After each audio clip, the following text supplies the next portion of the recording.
প্রিয় দর্শক, সবাইকে প্রীতি ও শুভেচ্ছা জানিয়ে শুরু করছি ইসলামী ব্যাংক নিবেদিত স্মার্ট ব্যাংকিং অনুষ্ঠান। সঙ্গে আছে ডক্টর তৌহিদুল হক। দর্শক, এসএমই খাত এটি সবাই হয়তো এই শব্দের সাথে কম বেশি পরিচিত, যে ক্ষুদ্র মাঝারি শিল্প। কিন্তু এর সাথে ব্যাংকের যে সম্পৃক্ততা কিংবা এই শিল্পের যে বিকাশের ক্ষেত্রে ব্যাংক যে ভূমিকা রেখে থাকে, সেটি শুধু ব্যক্তিকে আর্থিকভাবে শক্তিশালী করা বা তার অর্থের পরিমাণ বাড়ানো বিষয়টি এরকম নয়। এর আরও সুদূর প্রসারী প্রভাবের জায়গা কিংবা বিস্তারের জায়গাটা যদি দেখি, একটি দেশের যে আর্থিক খাতকে শক্তিশালী করা এবং একেবারে প্রান্তিক পর্যায় পর্যন্ত প্রান্তিক মানুষকে এই খাতের সাথে সম্পৃক্ত করে তাদের যে আর্থিকভাবে স্বয়ংসম্পূর্ণ করার যে প্রচেষ্টা, সেটি ব্যাংকগুলো গুরুত্বপূর্ণ ভূমিকা পালন করে থাকে। অবশ্য এসএমই খাতের ক্ষেত্রে সরকারেরও নানা ধরনের উদ্যোগ রয়েছে, কিন্তু সেই উদ্যোগের যে ক্ষেত্রগুলো, তার যে প্রয়োগের যে পরিসর, এই জায়গাতে স্বয়ংসম্পূর্ণ নয়। বেসরকারি খাত অর্থাৎ ব্যাংকের ভূমিকা এটি অনেক গুরুত্বপূর্ণ। আজকে তারই সূত্র ধরেই এই খাতের গুরুত্ব বিবেচনায় আমরা এমন একজন সম্মানিত আলোচককে আমন্ত্রণ জানিয়েছি, যে তার কাছ থেকে এসএমই খাতের আদ্যোপান্ত আমরা বোঝার চেষ্টা করব, জানব, এবং এই খাতের সাথে যারা সম্পৃক্ত তাদের জন্য একটা দিক নির্দেশনা তিনি উপস্থাপন করবেন। যারা এই ধরনের ব্যবসার সাথে সম্পৃক্ত হতে চান তাদের করণীয় কী, সেটিও আমরা তার কাছ থেকে বোঝার চেষ্টা করব।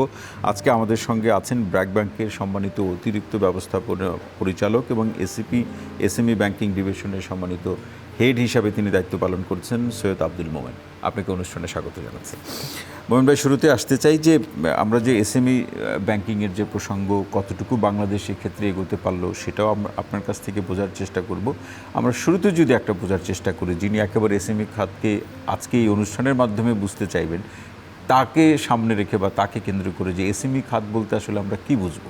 এসএমই খাতটা হচ্ছে মানে একেবারে জনমানুষ, মানে আপনি রাস্তায় বের হলে বাম পাশে মুদির দোকান, ডান পাশে রড সিমেন্টের দোকান, যে কোনো একটা জেলা শহর বলেন বা উপজেলা শহরে গেলে আপনি আশেপাশে যে ব্যবসাগুলো দেখেন, এগুলি আসলে এসএমই ব্যবসা, এবং এরাই একটা ইকোনমির চালিকা শক্তি। এবং আমরা এই চালিকা শক্তিটাকে যদি গতিশীল না করতে পারি, তাহলে আসলে কোনো দেশের ইকোনমি আগাতে পারে না।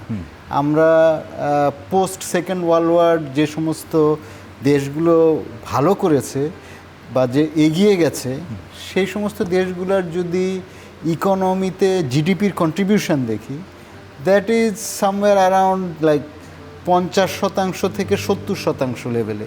ইউরোপিয়ান দেশ বলেন, জাপান বলেন। ওয়ারাজ আমরা যদি বাংলাদেশে ফেরত আসি, বাংলাদেশে কিন্তু ইকোনমিতে, জিডিপিতে, ইকোনমিতে এসএমইর কন্ট্রিবিউশন আমরা এই বিগত আমাদের স্বাধীনের পর থেকে এই পর্যন্ত 25 থেকে 30% পৌঁছতে পেরেছি।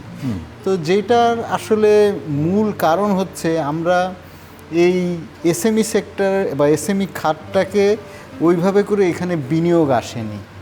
আমরা যদি স্বাধীনের পর থেকে দেখি, আমাদের বিনিয়োগগুলো বেশিরভাগই গেছে কর্পোরেট খাতে। কিন্তু দেশের ইকোনমিকে যদি আমি মনে করি আগামী 25 বছরে আমরা যদি একটা পর্যায়ে নিয়ে যেতে চাই এবং একটি শক্তিশালী রূপ দিতে চাই, তাহলে এসএমই খাতকে আমাকে এখানে বিনিয়োগ প্রয়োজন। এর কোনো বিকল্প নাই, এর কোনো বিকল্প নাই, এবং এনাদের হাত ধরে ইকোনমি এগিয়ে যাবে। এবং এখানে মোহন ভাই, আপনি যথার্থই বলেছেন। আপনার আলোচনা শুনতে শুনতে আমার মনে হচ্ছিল যে এসএমই খাত নিয়ে একেবারে প্রান্তিক পর্যায়ে একটা ধারণা প্রচলিত আছে, ভুল বা শুদ্ধ, সেটা আপনার কাছ থেকে শুনবো। যে যার অর্থ নাই অথবা থাকলেও খুব অল্প পরিসরে আছে, যার পড়াশোনা খুব বেশি জানা নেই, তারাই এই ছোটোখাটো ব্যবসা বাণিজ্য করে। এসএমইর সংজ্ঞায়ন 2026 সালে এসে কি সে এই ধারণার মধ্যে সীমাবদ্ধ আছে? অবশ্যই না, এটা কমপ্লিটলি একটা ভুল ধারণা। আসলে আমরা যারা শহরে থাকি, আমরা অনেক কিছু পাই হচ্ছে মানে একদম আমরা ইংরেজিতে যেটাকে বলি served on a plate. But আসলে এটার পেছনে যে কত জনের শ্রম আছে, এবং এসএমই খাতটায় আমি একটা ছোট উদাহরণ দিয়ে বলি। আমরা যখন এসএমই ব্যবসায় আমি প্রথম আসি ব্র্যাক ব্যাংকের এসএমই দায়িত্বে, 10-15 বছর আগের কথা। তো তখন একটা ছোট সরিষার তেলের একটা দোকান ছিল, একটা উদ্যোক্তা।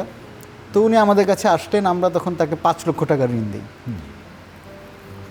আজ এই 15 বছর পরে ওনার একটা সরিষা তেলের ফ্যাক্টরি আছে, এবং তার এই যাত্রা পথে কিন্তু এই ফাইন্যান্সিয়াল ইনস্টিটিউশনের সাপোর্ট ছাড়া উনি এই জায়গায় আসতে পারতেন না। তার এই সাফল্যে আপনারাও অংশীদার। আমরা অংশীদার, এবং তার ওই উদ্যোগটা ছিল। এবং এসএমই উদ্যোক্তাদের মূল জিনিস হচ্ছে তাদের সাহস, এবং এই সাহসটাকে এগিয়ে নিয়ে যাওয়া, তার স্বপ্নটাকে পূরণ করার জন্য ফাইন্যান্সিয়াল সাপোর্টের কোনো বিকল্প নাই।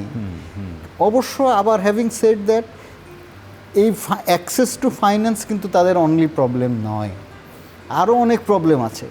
যেমন আমরা এখন দেখি যে বেশিরভাগই অনেক এমএফআই আছে, মাইক্রো ফাইন্যান্স ইনস্টিটিউশন, তারা কিন্তু এই এসএমই সেক্টরকে ফাইন্যান্স করছে, কিন্তু করছে তাদের যেহেতু খরচ বেশি, তাদের ইন্টারেস্ট রেটটা বেশি, মোটিভ ভিন্ন।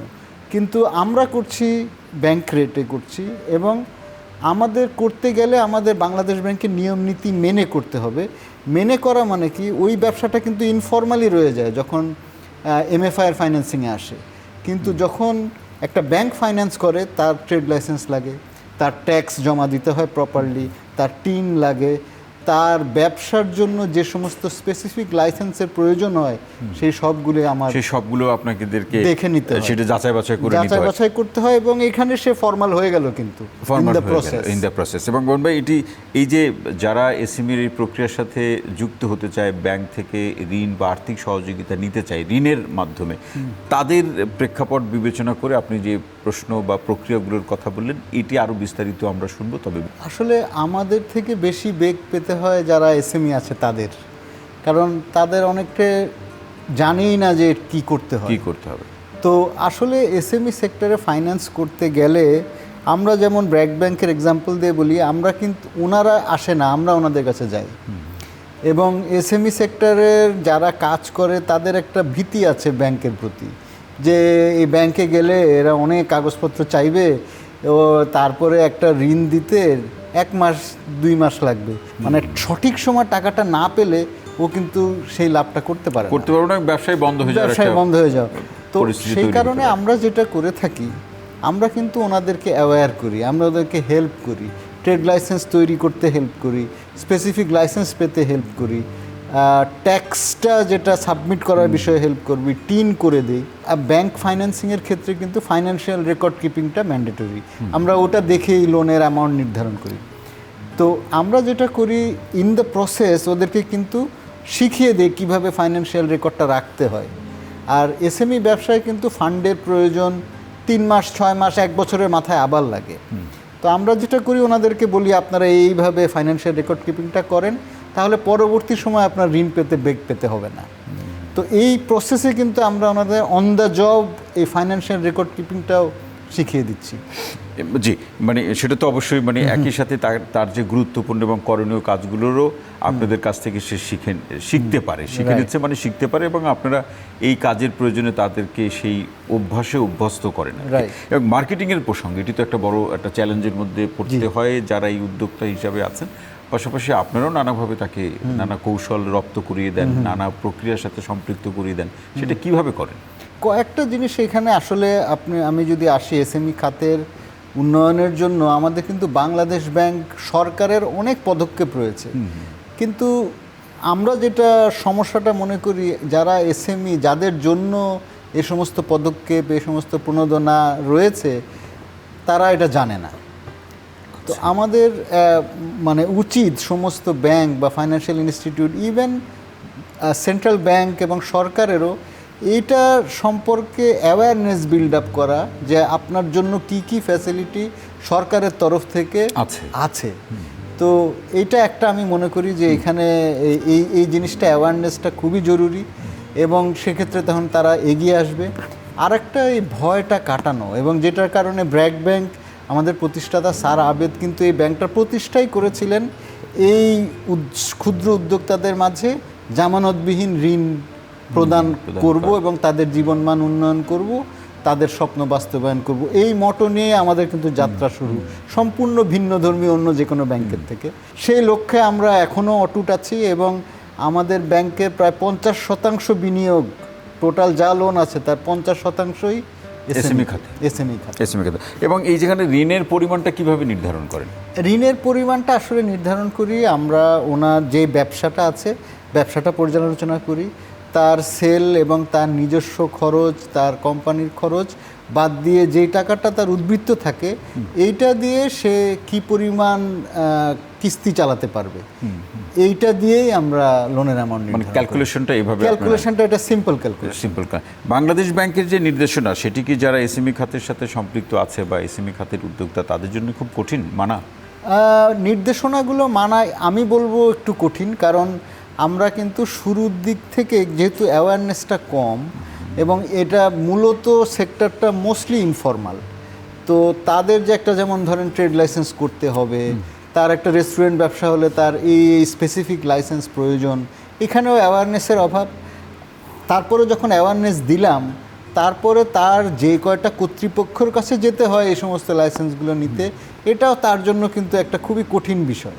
তো আমি মনে করি এসএমইদের ক্ষেত্রে আমরা যেমন বিদেশি বিনিয়োগকারীদের ক্ষেত্রে যেমন একটা ওয়ান স্টপ সার্ভিস আমরা দেখেছি বিগত কয়েক বছরে বিডা কাজ করে থাকে, এরকম আমি মনে করি ক্ষুদ্র উদ্যোক্তাদের জন্য এরকম একটা ওয়ান স্টপ সার্ভিস যদি থাকে, যে এক জায়গায় গেলে সে সব সার্ভিস পেয়ে যাবে। আরেকটা বড় জিনিস আমি মনে করি, যেমন ধরেন যেটার কারণে ফাইন্যান্সিং সহজ হয়েছে, সেটা হলো ন্যাশনাল আইডি থাকার কারণে, এবং আমরা যেহেতু এনআইডি ভেরিফাই করতে পারি, আমরা কিন্তু একটা মানুষের আইডেন্টিটি খুব সহজেই ভেরিফাই করতে পারি ডিজিটাল পদ্ধতিতে। বিজনেসটা পারি না, কারণ বিজনেসের আইডেন্টিটির কোনো অনলাইন ডেটাবেস নাই। এটা কি করা সম্ভব? অবশ্যই সম্ভব। দুনিয়ার সমস্ত জায়গায় প্রত্যেক দেশে আছে বিজনেসের আইডেন্টিটি এক জায়গায়, এবং সেটা করতে গেলে সেটা হলে কি হতো, আমার ফাইন্যান্সিং অনেক সহজ হয়ে যেত। কারণ আমি এখন কি করি, এসএমই ব্যবসা বেশিরভাগই হয় প্রপার্টারশিপ, তো আমি যেটা করি প্রপার্টার এনআইডি ভেরিফাই করি, আমার ফিজিক্যাল লোক পাঠায় গিয়ে দেখতে হয় ব্যবসাটা আছে কিনা, কিন্তু আমার অনেকগুলো মানুষকে ইনভলভ করতে হয়। তো এটা খরচও বেশি, যার কারণে আমার ইন্টারেস্ট রেটও আমি অতটুকু কমাতে পারি না, কারণ এটা আমার খরচটা তো পুষিয়ে তারপরে আমাকে ব্যবসাটা করতে হবে। কারণ যে ব্যাংকে ঋণটা দিবে তাকেও তো বাঁচতে হবে। তাকেও বাঁচতে হবে। মোহন ভাই, আরেকটি বিরতিতে যেতে হবে। আপনি যে প্রশ্নটি রেখে যায়, কারণ আপনার তো হিউজ অভিজ্ঞতা, অনেক সময় লাগবে সেটা আলোচনার। আমরা শুধু আপনার কাছ থেকে কি পয়েন্টসগুলো বোঝার চেষ্টা করছি। কোন কোন খাতকে আপনারা ঋণ দেওয়ার জন্য বেশি গুরুত্ব দিয়ে থাকেন, বা কোন খাতগুলোকে বা কোন ব্যবসা করবে এই প্রস্তাব নিয়ে আসলে তার মধ্যে কোনগুলোকে বেশি প্রায়োরিটি দেন আপনারা? এটা দুটো দিক আছে, একটা ব্যাংকের দিক আছে, একটা সরকারের কিছু খাত আছে যেগুলোকে ওনারা প্রায়োরিটি দেন, এবং অবশ্যই ম্যানুফ্যাকচারিং খাত যেটা, সেটাতে সরকারের প্রায়োরিটি আছে।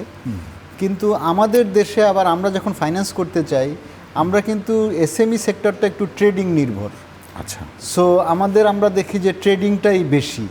Trading meaning all sort of trading, ধরেন ফার্মাসিউটিক্যালের ক্ষেত্রে ডিসপেন্সারি, মুদির দোকান হলো এফএমসিজি গুডসের ক্ষেত্রে, তারপরে রড সিমেন্টের ক্ষেত্রে রড সিমেন্টের যে খুচরা বিক্রেতা, এবং আমরা কিন্তু ওই পাইকারি বিক্রেতাদেরও ঋণ দিয়ে থাকি।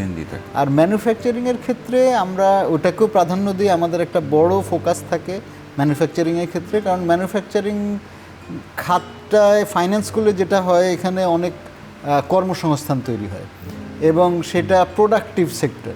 আবার ট্রেডিংয়েরও গুরুত্ব রয়েছে, কারণ ট্রেডিং ব্যবসা না থাকলে ম্যানুফ্যাকচারিংয়ে গুডসটা তো গ্রাহকের কাছে পৌঁছাবে না। এই কঠিন কাজটা কিন্তু এই ট্রেডিং ব্যবসায়ীরাই করে থাকে। তো আমরা আমাদের ফাইন্যান্সিংয়ে যেহেতু ইকোনমিটা ট্রেডিং নির্ভর, সো আমাদের ফাইন্যান্সিংয়েও ট্রেডিংটা একটু বেশি, আর ম্যানুফ্যাকচারিংটা ধরেন 75-25। সরকারের কিন্তু ফোকাস থাকে ম্যানুফ্যাকচারিং সাইডে বেশি গুরুত্ব থাকে। কোনো গাইডলাইন তো নিশ্চয়ই আপনারা, বা নির্দেশনা গাইডলাইন তো তাকে একটা তৈরি করে দেন অথবা আলোচনা করে একটা নির্ধারণ করে দেন, সেটা কিভাবে ঠিক করেন? আমাদের প্রায় 3000 মাঠকর্মী আছে, এবং এই 3000 মাঠকর্মী বিভিন্ন এলাকায় কাজ করে। ওই এলাকার যত এসএমই গ্রাহকরা আছে, আমাদের একটা মানদণ্ড আছে। ওই মানদণ্ডের ভিত্তিতে যাদেরকে ওনারা মনে করে ঋণ দেওয়া যাবে, তাদেরকে তাদের ওখানে বসে তাদের ফাইন্যান্সিয়ালটা তৈরি করে, এবং তৈরি করে তারপরে তার লোন অ্যামাউন্টটা নির্ধারণ করে। এবং আমরা এখন এই পুরো প্রসেসটা আমরা আজকে 2 বছর হচ্ছে কমপ্লিটলি ডিজিটাল করে ফেলেছি।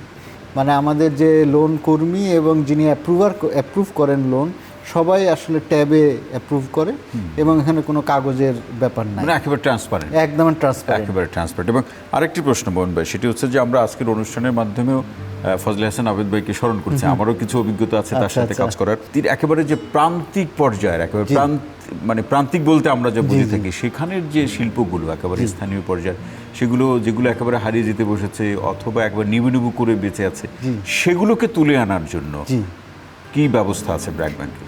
আজ থেকে প্রায় বেশ কয়েক বছর আগে একটা ভালো উদ্যোগ গ্রহণ করে এসএমই ফাউন্ডেশন, এবং এসএমই ফাউন্ডেশনই কিন্তু প্রথম এই ক্লাস্টার আইডেন্টিফিকেশনের কাজটা করে, এবং এখানে এই ক্লাস্টার আইডেন্টিফাই করে ক্লাস্টারের সাথে ব্যাংকের একটা মেলবন্ধন করে দেয়।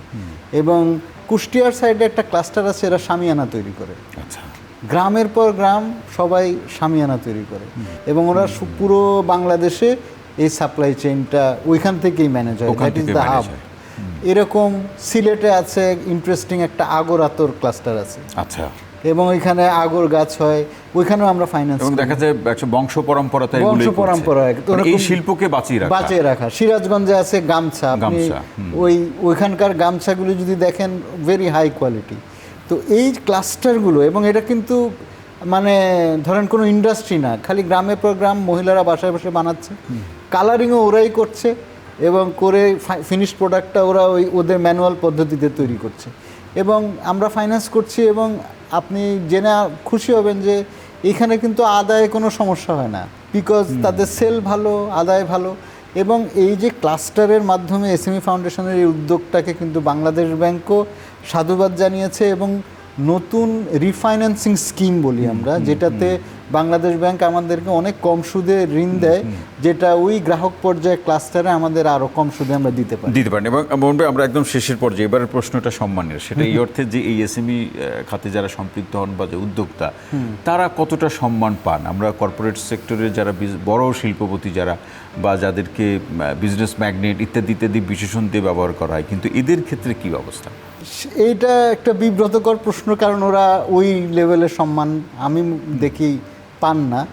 আমরা যারা ফাইন্যান্স করি আমরা দেবার চেষ্টা করি, কিন্তু আমি মনে করি তাদের যে কন্ট্রিবিউশন আমাদের ইকোনমিতে, তাদেরকে আরও অনেক বেশি প্রায়োরিটাইজ করার দরকার। আমাদের ব্যাংকিং খাতের আরও অনেক ব্যাংক এই খাতে আসা দরকার, এবং আমি মনে করি ব্যাংকের সংখ্যা এসএমই ফাইন্যান্সিংয়ে খুবই অপ্রতুল। আমি যদি একটা ছোট উদাহরণ দিই, আমাদের টোটাল ব্যাংকিং খাতে 60-65টার মতো ব্যাংক আছে, কিন্তু পুরো ব্যাংকিং খাতে বিনিয়োগ যদি দেখেন 75% বিনিয়োগ ব্যাংকিং খাতের কিন্তু কর্পোরেটে। এইটাই আমাদেরকে প্রমাণ করে যে আমরা এসএমই খাতে বিনিয়োগ করছি না, খুব বেশি মনোযোগী, একদমই মনোযোগী না।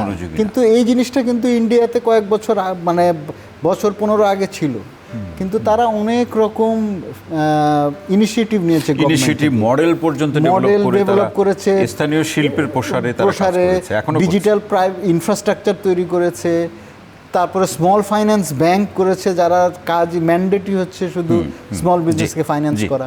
তো এরকম উদ্যোগ নেওয়া উচিত, এবং আমরা বিশ্বাস রাখতে চাই, একদম শেষে বলতে চাই যে আপনি মোমেন ভাই কিংবা ব্র্যাক ব্যাংকের এই কার্যক্রমগুলো দেখে অন্যরা উৎসাহিত হবে, এবং আমাদের স্থানীয় শিল্পের একটা হচ্ছে বিকাশ, প্রসার, এবং এটা বেঁচে থাকবে, এই প্রত্যাশা রেখে আমরা শেষ করতে চাই। সৈয়দ আব্দুল মোমেন, আপনাকে অসংখ্য ধন্যবাদ আজকের আলোচনায় সময় দেওয়ার জন্য। Thank you.